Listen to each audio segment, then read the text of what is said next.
So the next question, right? This one's supposed to be me and Mohammed. I'm gonna forget who it's for. This Is is it for Daren. Daren? Yeah. So Daren, buddy, with evolving technologies, don't we still need to know how to design? This is a tongue-in-cheek question. But I was going to say you're just asking a question we have already answered, but totally, and don't get stuck on the fact that you're designing a technical solution.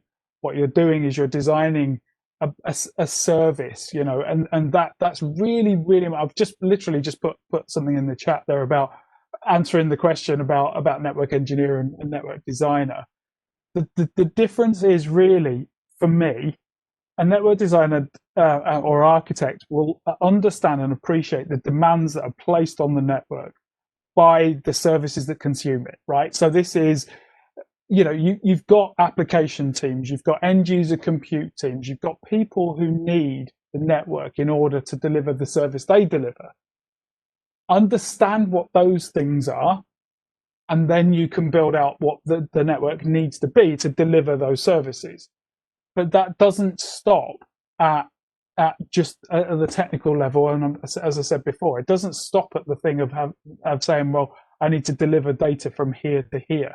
What it means is if I've got a user who cannot do his job without having access to this service, and he uses take the example of a warehouse, right? You've got someone going around trundling around a warehouse on a little truck who needs to take boxes off shelves and make sure that they arrive onto trucks to get delivered out to depots somewhere in order to service shops or manufacturing facilities elsewhere. If that guy's Wi-Fi goes down, he can't do the work that he needs to do to get the boxes off the shelves to put them into the trucks. Now, if he can't do that, those trucks can't get onto the road, and the trucks where they deliver, the manufacturing plants can't manufacture the things they need to manufacture because the trucks haven't arrived with the parts on that they need to do it.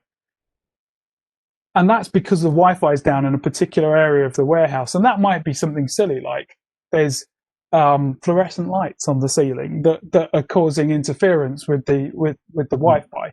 Or it might be that they built the shelves too high and you're getting reflections and whatever for the Wi-Fi, and so it's screwed that up and you've got black holes.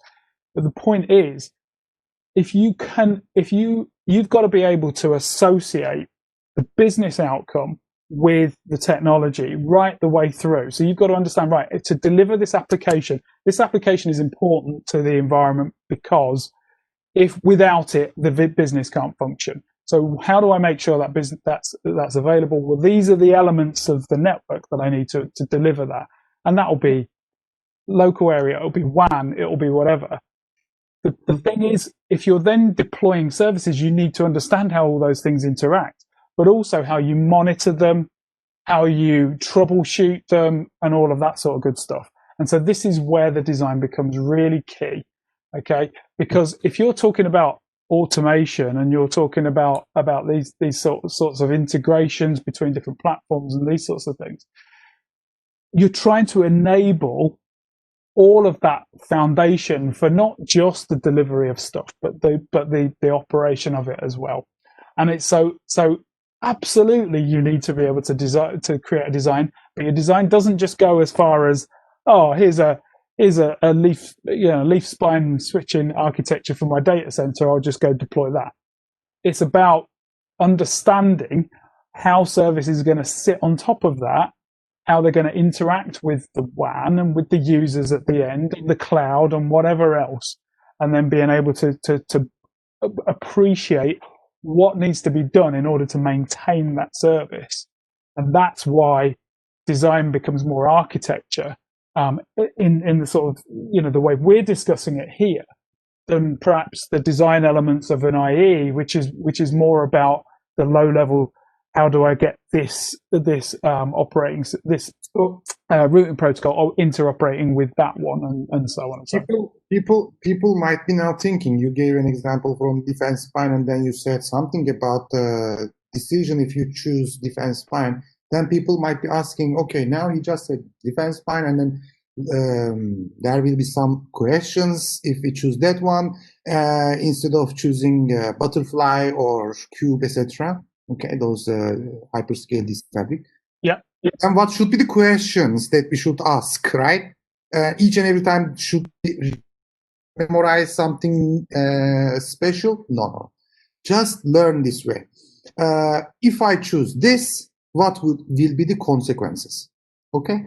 Yeah, but I guess what I was saying, Orhan, is that the consequences are not just how does that influence the way the routing protocols work or the way the forwarding works, but it's how does an application get delivered and what impact does it have when it goes wrong, and those sorts of things. And it's being able to take that higher level, broader view of the implications of those decisions. But you're absolutely right. That's exactly what you've got to do.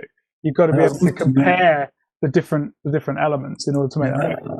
I was going to add, Daren, that also from business perspective, and usually we design something for return on investment. I mean, to get a benefit or relieve a pain, which currently this customer having. So some people will think that maybe it's ridiculous to lay a cable from Europe or US, which will cost hundreds of millions of dollars.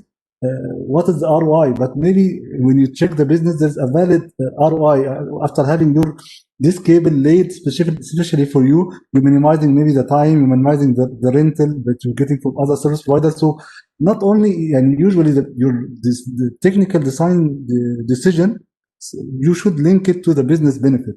How your design decision actually will give benefit to your business, like as I mentioned, either gaining a benefit or removing like a pinpoint. This is one of the main business goals, but there's other as well for sure. No, I mean I agree with you completely. I think one of the you get these queries from time to time. Oh, I have a data center environment and I need to my kit's going end of life, so I need to replace it. What do I replace it with? If you go to a certain vendor might turn around and say, "Oh, you need the latest and greatest, shiniest thing. This super duper automated controller based blah blah blah blah blah. This is what you need to put into your data center." But your data center might only have 2 converged infrastructure service or whatever. It might be very limited. So a much lower specification environment might be the right thing, because you might not need this huge, sprawling, super duper leaf spine, whatever environment. You might just need something simple like 2 switches or whatever in order to give you what you need. But it is exactly that. It's about making the decision, but it's not just the technical decision. And I suppose that's the point, isn't it? The point is it's about understanding, yes, the ROI in terms of the actual numbers investment, but also how you support it going forward. Do you have the skills in-house of people who understand it going forward, or do you need to train them up to do it? And how does that then interact with other elements of the network?